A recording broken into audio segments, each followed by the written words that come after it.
Hello all, welcome back to another video today. I know it's been a long time now, it's been literally 5 or 6 days since I made a video and I'm so happy to be back.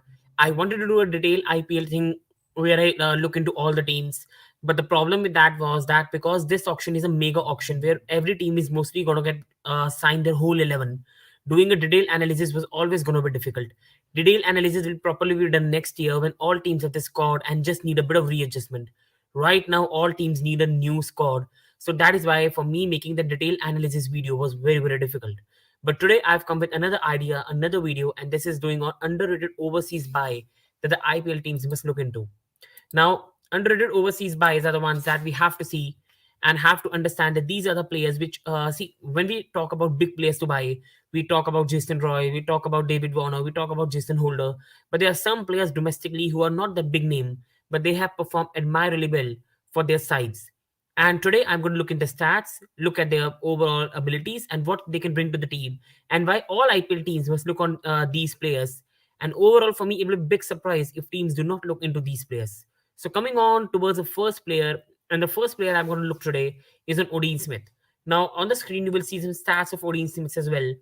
Now Odin Smith, because he has played in CPL 2021, I'm taking the stats of his CPL 2021 season, and in 11 matches he took 18 wickets and also hit 126 runs. Overall, if I can see his scores, and I've made a proper analysis of that. If you see in the first match, he made 24 runs with 2 wickets. And in between that, he had a great innings of 43 runs. In between, sometimes he's taken 3 wickets, sometimes he's taken 2 wickets. There was a big contribution for him for Guana, where for Guana, he took 18 wickets in 11 matches, which is a very good return for a player who is an all rounder. And in between, he has hit a 43 runs, he has hit a 31 runs, he has hit a 24 runs. He's an explosive batsman. He can hit the ball big. He can bat really well. And also with that, he's a very good fast bowler you can use in depth and also in middle overs. And this is a player that teams must look into because just think about his features. All rounder. So first of all, in T20 cricket, it's already one box tick that he can do all things, which many teams always require. Every team requires a sixth bowler or a, you can say, a lower order batsman that can do a good work. And number second, he's not your natural lower order batsman. He can hit the ball very well. Number third, he can bowl very fast and he can bowl very good and take regular wickets whenever required. And this is a player for me the teams must look into. And if they let him go, ignore, I think it's going to be a big disaster for the IPL teams because this is a must buy for any one of the teams. Going on towards the second part of this is second is Romario Shefford. Now he's another player who matches somewhat of Odin Smith's, you can say, philosophy in terms of he played 9 matches and he took 18 wickets in that and 109 runs with an highest score of 72 not out. So again, he's not your natural lower order batsman who can come in and chip with some runs. He can hit the ball big. He can hit the ball hard. He did this work very well for the T10 as well. There's a T10 league in Abu Dhabi, and I saw that league, and he can really hit the ball hard whenever required. So he's a very good hitter of the ball, can clear the ground, and also with that, he's a good wicket taker. Yes, he's a tad expensive, but with that, he takes wickets. And just see CPL stats in 9 matches, every match he has an average of 2 wickets. He has 109 runs, and along with the highest score of 72 not out, he can hit the ball big. And has with at the side I've told why teams must look at him and why this is underrated by because Romario Shefford will not come on everyone's lip. It's gonna be Jason Holder, David Warner, Jason Roy, blah all the stuff. But just look at his features. All rounder, can bat, can provide big hits, and also with a good fast bowler that can come in handy for the teams, even if not in the playing 11, in the backups. So this was about Romario Shefford. Moving on towards the third player and the third underrated player, that is Benny Howell. Now, all these players I'm talking about right now are proper all-rounders. Now, for him, I've taken stats of his current tenure in the BPL.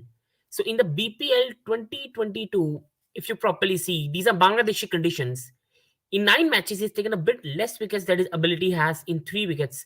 But if you see his economy rate, I've not put it here, I apologize for that. His economy rate has been good. And overall, in 9 matches, he can chip in with wickets, 3 wickets. He has hit 188 runs with a highest score of 41 not out. And if I tell to you about his scores in this tournament, the first match he hit 41 runs. In the second match, he hit 37. In the third match, he hit 34. And also along with that, in between, he has hit a 24. He has another 41. He can bat really well and he can clear the ground really well. He did a fantastic job in the 100 league. He can clear the ground. He can explosively hit the ball. He can hit the deck hard with his bowling. He's a very useful player that the teams must look to, in my opinion, to buy. A cheap, good buy, a player that you can try to buy. And if IPL teams ignore them, I have no words. Because last year they were paying 13 to 14 crore for Riley Merritt. They were paying 13 to 14 crore for Jai Richardson. You see Unatkar going for 20 crores and this, sorry, 15, 16 crores, I believe. I'm not fully sure about that. And then there are players like this who can go very cheap and can be very useful for the teams. So moving on towards the fourth player of this underrated overseas list. And the number fourth player, I think, is the most talked about player, but again, underrated player, is Tim David. Now, I have taken his BBL stats of the 21-22 season for Hobart Hurricanes, and in the 14 matches, he took 2 wickets. He's an off spinner, so again, wicket column is not good, but he can provide you overs in between. He can get you 1 or 2 overs out of him. You can get, if he can get you a wicket, then all well and good. If he cannot get you a wicket, you can still bowl him, still get some overs out of him. And his highest score was 46 not out, but this is only because he comes at the lower order. He used to come at number 6, number 7. But overall, 14 matches, 197 run for a player that did not get chances much to bat is a very, very good return. He's a very, very good fielder. He's explosive batsman who is very capable of hitting runs. Now, if you see his BBL stats, and if I can tell you the BBL stats about him, in one match, he hit 30 not out of 9 deliveries. In one match, he hit 46 runs of 20 deliveries, not out. In another matches, he hit 22 runs, 12 balls. So he did not get much chances to bat. But when you give him chance to bat, he can clear the ground really, really well. Can bowl off spin when required, and is a very good fielder. A very handy player that should not go unsold at the auction because that will be an absolute astonishment for a player of his quality. Moving on to the slide 5, the fifth player, and that is Sean Abbott. A player I think is not being talked about enough, and his BBL stats are very amazing. Now, people will say that last year Jai Richardson, Rory Merritt also failed, so is it right to go for a player who did well in Australian conditions? But it's about his all round capability. In 13 matches, he took 19 wickets. He made 117 runs with an highest score of 41 not out, and also he had a 37 in his bag. And he's a very, very good fast bowler, a proper bowler who can take wickets whenever required. Now, if you see seen about stats, in one match, I remember he was 37 not out. In another match, he hit another 41. And that 41 came in one of the most important match for Sydney Sixers, which was against Adelaide Strikers in a qualifier too. And he made that 41 runs and he took 3 wickets in that match as well. So just see how valuable this player can be. He can hit you runs whenever required. Along with hitting runs, he's a very, very proper bowler. He's not an all-rounder. He can bowl really, really well and can be a very, very handy buy. Moving on towards the slide number 6, and it is Hayden Kerr. Now, if with Hayden Kerr we move properly with Hayden Kerr, this is one of the most talked about player right now, but still not enough. And he's also talked about just because of one match. That was Sydney Sixers versus Adelaide Strikers, where he hit 98 not out. And also, along with that, opened that match because George Phillip was out. He had to open a player that used to come at number 7, number 8, and he hit a 98 runs and took his side to victory. But his whole tournament is not looked at, and that is a big thing which should be looked at, in my opinion. Now, Hayden Kerr in this BBL tournament, if you properly see, 16 matches, he took 25 wickets. 16 matches, 25 wickets. That is a fantastic tournament. Along with that, he had 152 runs, which was dominated by the 98. But the 98 was a fabulous innings. And it shows this guy packs a punch. He can bat well. He can clear the ground. He can bat nicely. And along with it, he's a much of better bowler than even batsman. He can bowl very, very well. And just see a player who can bat.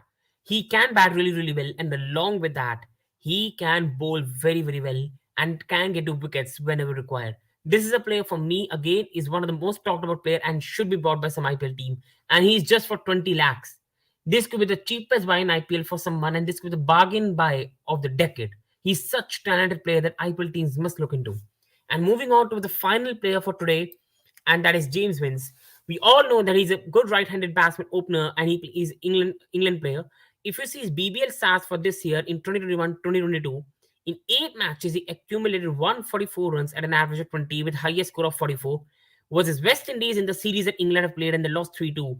In 5 matches, he hit 123 runs with 150, and overall was one of his size better batsmen in the series. He's a very, very good batsman. For many years, he's performed well in BBL. He's performed well in the English tournament T20s, and he has also played well for England. He is a player the teams must look into, especially the teams that are buying openers. We know that Mumbai Indians have lost Quinton de Kock, so they can look for a James Wins. We know that Kings 11 Punjab have lost KL Rahul, so they can look for a James Wins. Sunrisers Hyderabad, they can also look for him. So these are some players that these teams can, because they lost David Warner. So there's so many teams that can look for a proper ready-made opener in James Wins, and he's a very, very good player that a team must look into. So this was about all the underrated buys that I've done for the IPL teams. These are all overrated overseas players. Sorry, apologies. And these are all overseas players the team must look to buy. At last, I will say that only 4 overseas players can play in a match overall, and 7 Indian players. So teams will have to buy according to that. But these are players that should not go unnoticed. If not for a 11, they can be part of a whole squad and can be very useful for the end part of the campaign. So this was my video in my underrated overseas IPL buys that the teams must look into. I hope you enjoyed this video. Please, at the end, I will say, please do like on the content. Please subscribe. This only goes way ahead to support the channel. Thank you everyone for watching and hope you enjoy the video and hope you all have a very, very good day. Thank you.